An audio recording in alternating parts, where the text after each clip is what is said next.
পড়তে যাবেন দেখবেন যে এখান থেকে একটা কোশ্চেন চলে আসে। সো আমরা খুবই শর্টকাটে আজকে ব্যাপারটা ক্লিয়ার করব। আমরা নর্মালি জানি যে আমাদের নার্ভাস সিস্টেমের যে ক্লাসিফিকেশন, এখানে আমরা দুই ভাগে ভাগ করি, সেন্ট্রাল এবং পেরিফেরাল। আবার পেরিফেরাল নার্ভাস সিস্টেম যেটা আছে সেটাকে আমরা দুই ভাগে ভাগ করি, সোমাটিক আর অটোনমিক। অটোনমিক আবার দুই ভাগে, সিম্প্যাথেটিক আর প্যারাসিম্প্যাথেটিক। সো আমরা মূলত আজকে সিম্প্যাথেটিক প্যারাসিম্প্যাথেটিক নিয়ে আলোচনা করব। এজ এ হোল আমরা কিন্তু এইগুলোর ফাংশন সম্পর্কে জানি, যে আমরা ফ্লাইট রেসপন্সে সিম্প্যাথেটিক গুলা কাজ করে, যেটা আমরা প্যারাসিম্প্যাথেটিক মানে হচ্ছে রিল্যাক্স পজিশন। যেমন আমরা বোঝানোর জন্য বলি যে কোন একটা কুকুর দেখলে বা কোন একটা বাঘ দেখলে আপনি যে দৌড় দেন, এগুলো হচ্ছে সিম্প্যাথেটিক অ্যাক্টিভিটি। সো এই আলোচনাগুলো আমরা মোটামুটি জানি। আমরা আজকে যেটা নিয়ে আলোচনা করব সেটা হচ্ছে অটোনমিকের যে নিউরোট্রান্সমিটার রিলিজ বা এই জাতীয় যে ব্যাপারগুলো, সবচেয়ে কঠিন যে টপিকগুলো, এটাকে আমরা একটু সহজ করা ট্রাই করি। সো সবাই একটু বোর্ডের দিকে একটু মনোযোগ দিবেন। দেখেন, আমরা অটোনমিক নার্ভাস সিস্টেমের আগে বেসিকটা বোঝার ট্রাই করি, যেখানে নিউরোট্রান্সমিটার আসলে কোথা থেকে আসে। আমরা যদি প্রথমে একটু আঁকার চেষ্টা করি, দেখেন এটা ফর এক্সাম্পল আমরা মনে করি আমাদের একটা ব্রেইন, এবং ব্রেইন থেকে আমাদের রিলিজ হয় বা বের হয় হচ্ছে আমাদের স্পাইনাল কর্ড। সো এটা হচ্ছে আমাদের ব্রেইন, এটা হচ্ছে আমাদের স্পাইনাল কর্ড। আমরা জানি যে আমাদের সিম্প্যাথেটিক এবং প্যারাসিম্প্যাথেটিক দুইটা ধরনের আমাদের আউটফ্লো থাকে। সো আমরা প্রথমে সিম্প্যাথেটিকটা নিয়ে আলোচনা করি। সো সিম্প্যাথেটিকটার ক্ষেত্রে আমরা জানি যে এটা হচ্ছে ব্রেইন, আমি আর লিখতেছি না, এটা হচ্ছে স্পাইনাল কর্ড। সো সিম্প্যাথেটিকের ক্ষেত্রে আমাদের দুই ধরনের আউটফ্লো থাকে, ঠিক আছে? এটা কি দেখেন, মূলত আমাদের যে থোরাসিক থাকে, এটা হচ্ছে আমাদের থোরাসিক, ধরেন এটাকে আমরা ধরলাম থোরাসিক 1 T1, ঠিক আছে? আর এটা শেষ হয় কোথায়, আমাদের লাম্বারে, ধরেন লাম্বার 2-তে। সো আমরা যখন আমরা বলি যে থোরাকো লাম্বার আউটফ্লো, দেখবেন যে আমরা যখন সিম্প্যাথেটিক নার্ভাস সিস্টেম বলবো, আমরা এটাকে কি বলবো, থোরাকো লাম্বার। তার মানে এখানে পরবর্তীতে আরো অনেকগুলো যোগ হবে। সো থোরাসিক থেকে শুরু, লাম্বারে গিয়ে শেষ, T1 থেকে L2 পর্যন্ত। সো থোরাকো লাম্বার আউটফ্লো হচ্ছে আমাদের সিম্প্যাথেটিকের ক্ষেত্রে, এটা হচ্ছে ফর দা সিম্প্যাথেটিক। অন্যদিকে যেটা আমাদের প্যারাসিম্প্যাথেটিক, প্যারাসিম্প্যাথেটিক আমরা জানি দুই ধরনের আউটফ্লো থাকে, একটা হচ্ছে ক্রেনিও স্যাক্রাল। তো স্যাক্রাল যে আউটফ্লোটা, এটা শুরু হয় একদম কক্সিস পর্যন্ত যায়। ধরেন এটা আমাদের স্যাক্রাল থেকে শুরু হইলো একদম আপ টু কক্সিস পর্যন্ত, স্যাক্রাম 1 থেকে আমাদের কক্সিস পর্যন্ত একদম যাবে, ঠিক আছে? সো ক্রেনিও স্যাক্রাল, তার মানে স্যাক্রামে যদি থাকে একটা প্যারাসিম্প্যাথেটিকের আউটফ্লো, এটা হচ্ছে প্যারাসিম্প্যাথেটিক। আরেকটা থাকবে কোথায়, ক্রেনিয়ালে। ক্রেনিয়ালে কোথায়, 3, 7, 9, 10, এই ক্রেনিয়াল নার্ভগুলো আমরা মনে রাখবো, ঠিক আছে? সো আমি একটু আবার শর্টকাট করে দেই। যদি আউটফ্লোর কথা আমি বলি, সিম্প্যাথেটিক আউটফ্লো কোনগুলা, থোরাকোলাম্বার আউটফ্লো T1 থেকে L2 পর্যন্ত। প্যারাসিম্প্যাথেটিকে কোথায়, আমাদের ক্রেনিও স্যাক্রাল। ক্রেনিও কোথায়, আমাদের ক্রেনিয়াল নার্ভ 3, 7, 9, 10, এবং আমাদের স্যাক্রাম থেকে আমাদের কক্সিস পর্যন্ত, এটাকে বলি আমরা প্যারাসিম্প্যাথেটিক আউটফ্লো। এখন দুইটা আউটফ্লো সম্পর্কে আমরা আইডিয়া পেলাম।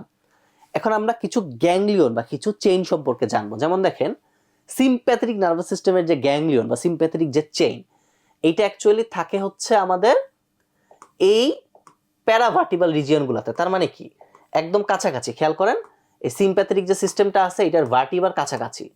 তার মানে কি, এই চেইনটা থাকবে একদম আমাদের প্যারাভার্টিবাল রিজিয়নে, ভার্টিবার একদম পাশাপাশি জায়গাতে। সো এই যে জিনিসটা, এই জায়গাটাকে এক একটা আমরা বলি গ্যাংলিয়ন। এই যেই জায়গাগুলোতে আমাদের এই নার্ভটা এসে রেস্ট করে, এটাকে বলি আমরা গ্যাংলিয়ন। সো সিম্প্যাথেটিকের ক্ষেত্রে এটা থাকতেছে একদম কাছাকাছি। এখন আমরা একটা অর্গান দিয়ে বুঝাই, ব্যাপারটা আরো ক্লিয়ার হবে। যেমন একটা আমি সাপ্লাই বুঝাই, যেমন মনে করেন আমাদের এখানে আছে, ধরেন ফর এক্সাম্পল এখানে আমাদের লাংস আছে, তাই না? লাংস আছে। এখন লাংসে সিম্প্যাথেটিক আর প্যারাসিম্প্যাথেটিকটা কিভাবে সাপ্লাই দেয় বা নিউরোট্রান্সমিটার রিলিজগুলো কিভাবে হয়, এটা আমরা দেখি।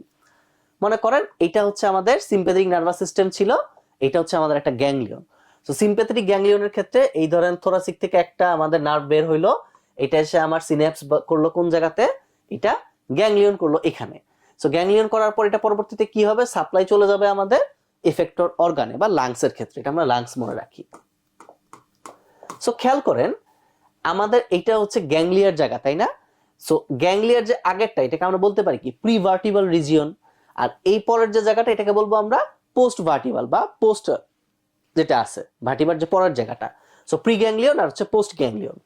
এবার আসেন প্যারাসিম্প্যাথেটিকে। প্যারাসিম্প্যাথেটিক ক্ষেত্রে আবার কি হয় ঘটনাটা, ধরেন এই স্যাক্রাল থেকে একটা আমাদের ইম্পালস বের হইলো, ও আবার করে কি, ওর গ্যাংলিয়াটা একটু দূরে, ওর গ্যাংলিয়াটা হয় হচ্ছে একদম অর্গানের কাছাকাছি।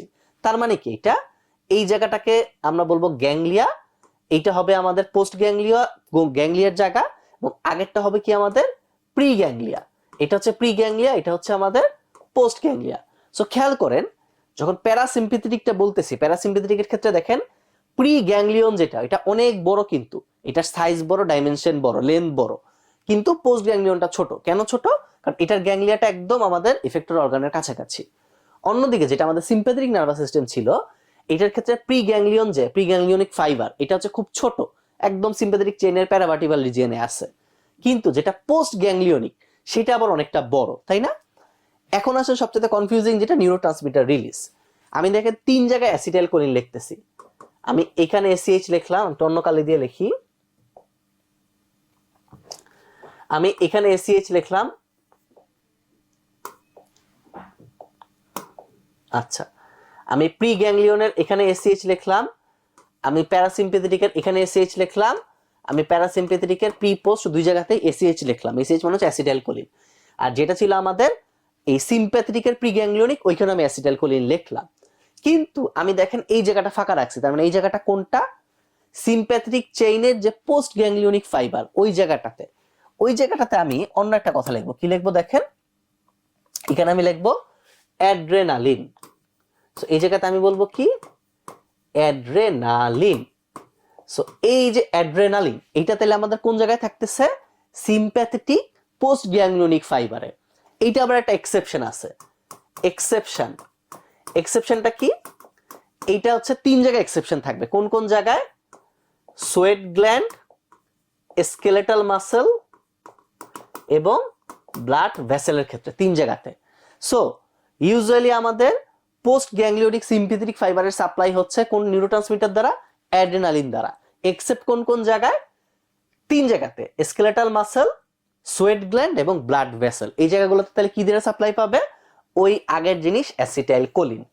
সো এই কনসেপ্টটা আপনাদের পরীক্ষার জন্য ভেরি ভেরি মাচ ইম্পর্টেন্ট।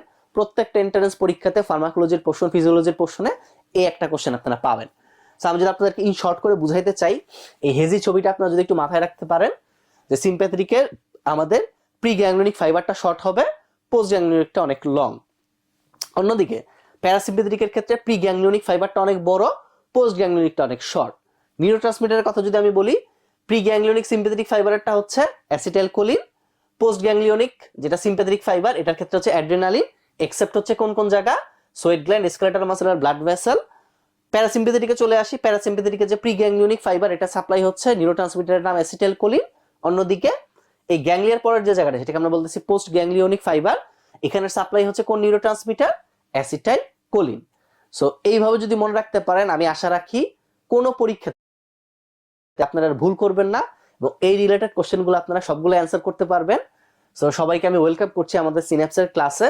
আমরা প্রত্যেকটা ক্লাসে চেষ্টা করি আপনাদেরকে ঠিক একইভাবে কনসেপ্ট ক্লিয়ার করে পরীক্ষার জন্য রেডি করতে। সো আপনার স্বপ্নযাত্রায় আপনি সিন্যাপসকে পাশে রাখতে পারেন। সবাইকে আবারও স্বাগতম জানাচ্ছি আমাদের সিন্যাপস মেডিকেল একাডেমিতে। ধন্যবাদ।